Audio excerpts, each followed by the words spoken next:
Alright. I want to talk about the up-and-coming superstar, Bo Nickal. One of my favorite fighters in the MMA right now. He's holding it down for the UFC. He's coming in and walking that walk and talking that talk. You know what I mean?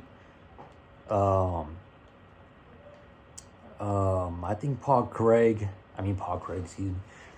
I think Bo Nickal, he's fucking delusional, you know? I just watched the interview with Ariel Helwani, and Ariel Helwani was blowing smoke up his ass. Talking about he's a phenom. Did a great job against Paul Craig. And I think they're just riding him a little too much. His ego keeps going up.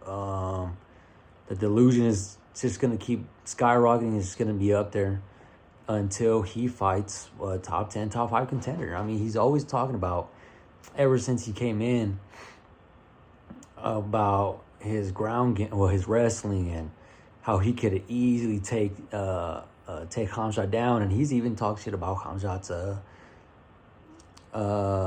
ground game.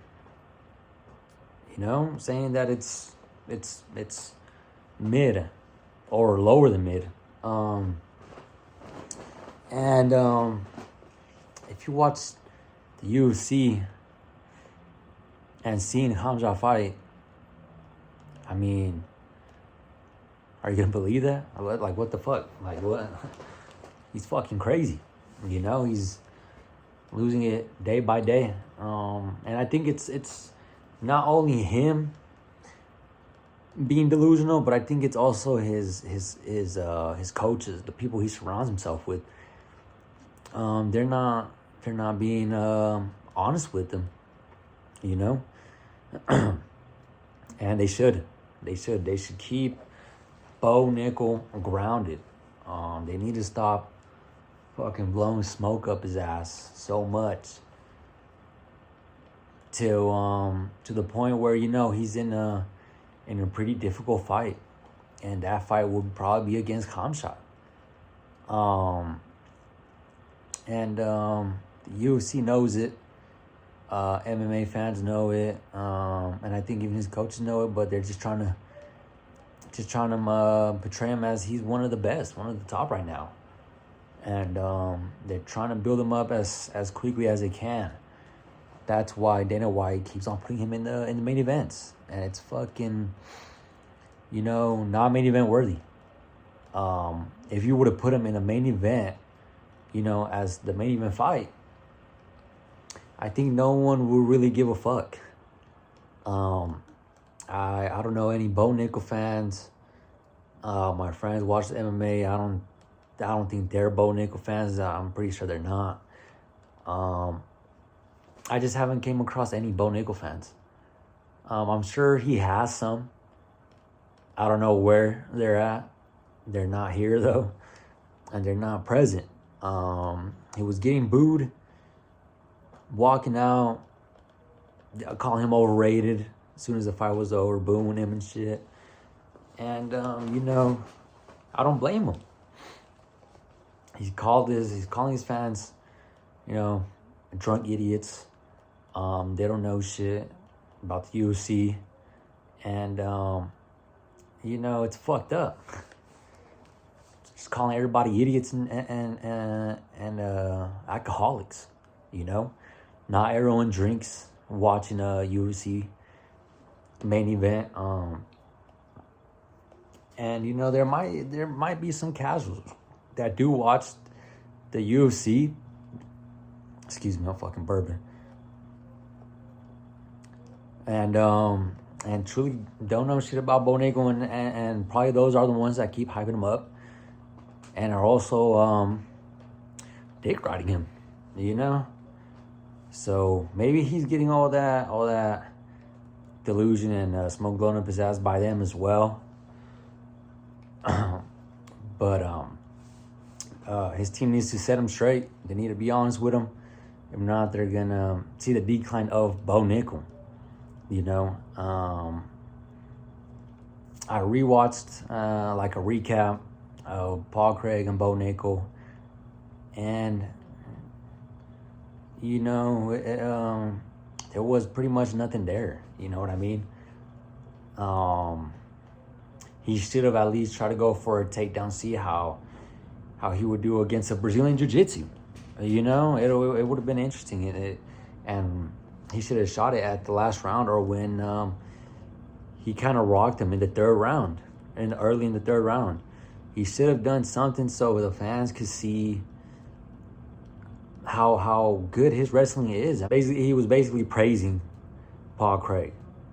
And I don't see why. I mean, he was talking about how Paul Craig was 20-0, and I mean, has 20 wins or 18 wins over the few years he's been in the UFC and shit.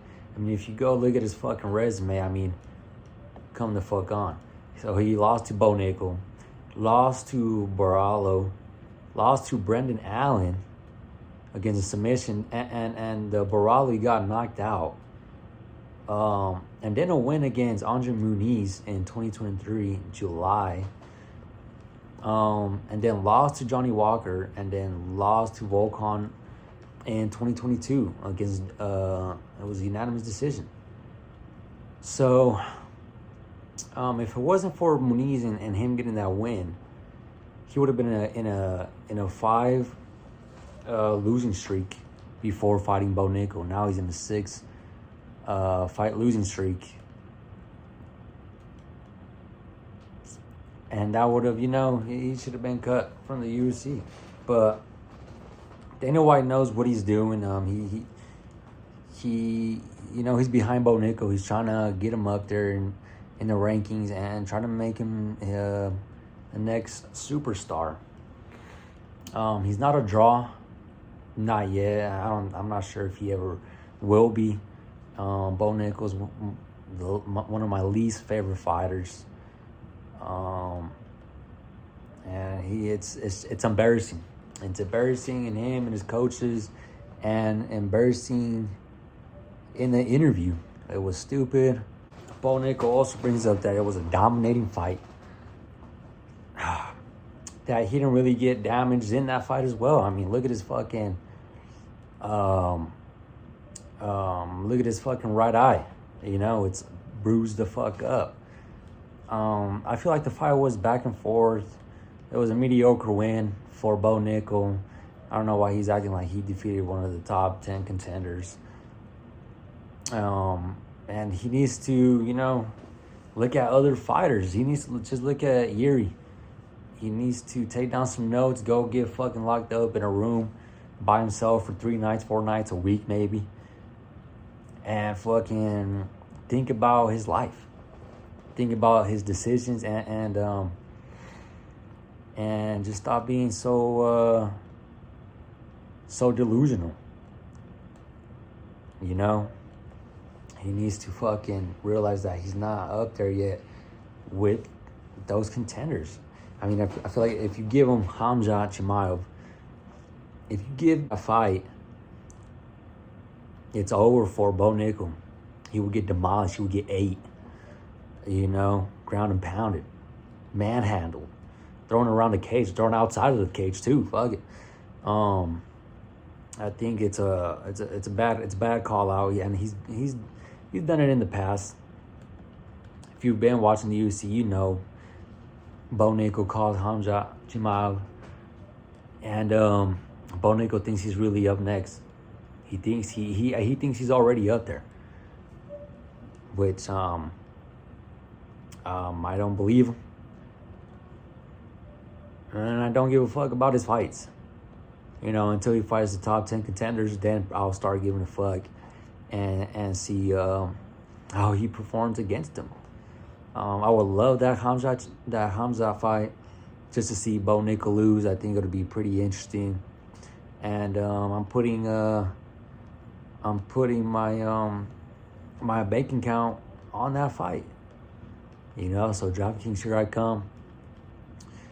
Please don't let me down. I'm trying to come up unless fucking Drake puts a bet against Chimaev, then I'll probably fucking lose my money. Yeah. Another thing too that I want to talk about that I seen in Ariel Helwani's interview is that he was disappointed in DC in the commentary. You know, Bo Nickal's butthurt. He's heartbroken. He's stressing about what DC said. You know, Bo Nickal looks up to DC, and Bo Nickal's his number one fan. And DC said that he's not ready for Hamzat. He doesn't believe he is. And when Bo Nickal found that out, his corner had to go check up on him just to see if he was all right. And you know, DC, yeah, he's just telling the truth. He really is. And he just needs to take it with a grain of salt. You know, maybe that should be like, okay, you know what? Let me take a step back in who I'm calling out. I'm pretty sure Bo Nickal's not looking at Hamzat Chimaev fight. I mean, Robert Whittaker lost against him. He put on a pretty good performance against Kamaru Usman. You know, Hamzat he's different. Now I think Bo Nickal would also lose to Robert Whittaker and Israel Adesanya and Marvin Vettori. You know, I don't know. Maybe I don't know against Marvin Vettori, but I think he would do it. Paulo Costa, I think, you know, I'm not sure. Those are something to talk about in your future, but yeah, maybe Bo Nickal needs to get rid of some of his teammates or some of his coaching staff and bring DC in. You know, DC will set him straight. He's not lying to Bo Nickal, and I don't know why his team is. So yeah, Bo Nickal said that he felt like he didn't take no damage. He's disappointed in the commentary team. He's hating the fans. You know, us. He's hating us pretty much. Well, guess what, Bo Nickal? We fucking hate you too. So fuck you. And claiming we don't know shit. I get it. He's the one that's fighting and shit like that. So it is a different perspective. But from a fan's perspective, from someone that's watching it through the TV and people that are there live, and they're looking at the fight, you know, I mean, some guys, some fans are drunk, some are not. Either way, people are gonna look at it the same and be like, "What a fucking mediocre fight! What a boring fight!" And it truly was. It truly was. Like I said, they need to stop putting him in the main events with these type of fucking performances because he's not shown shit. Okay, keep him in the prelims. You know, whether that's the first fight of the prelims or the last fight of the prelims, I don't care. But yeah, for understood that some fans that don't know shit, it's ridiculous. He needs to look at the comment section in Ariel Helwani's interview. Some of them do have made great points against Bo Nickal, and it's devastating that Bo Nickal thinks that his fans are dumbasses. You know, that they don't know shit, and they're crybabies about the fans not being happy with this win, and you know, he wants them to be delusional as well. But if you're putting on a performance like that, I mean, come on, no one's gonna really give a fuck. That's why the fans are pretty much turning against him, booing him and shit. And good. I feel like they should continue on doing that. Bo Nickal, you know, he's fairly new to the game, but for him to blow smoke up his own ass like that and say he could take down Hamzat Chimaev pretty easy, and back up his talk, that'll make you lose fans for sure. Hamzat came out, and every fight that he has, he comes out rushing. He tries, he backs up his talk, and that's why I feel like fans still fuck with him, you know. And he's an entertaining fighter. Someone like him, you know, does deserve to be in the main events and not in the prelims. So, yeah, I just wanted to talk about Bo Nickal.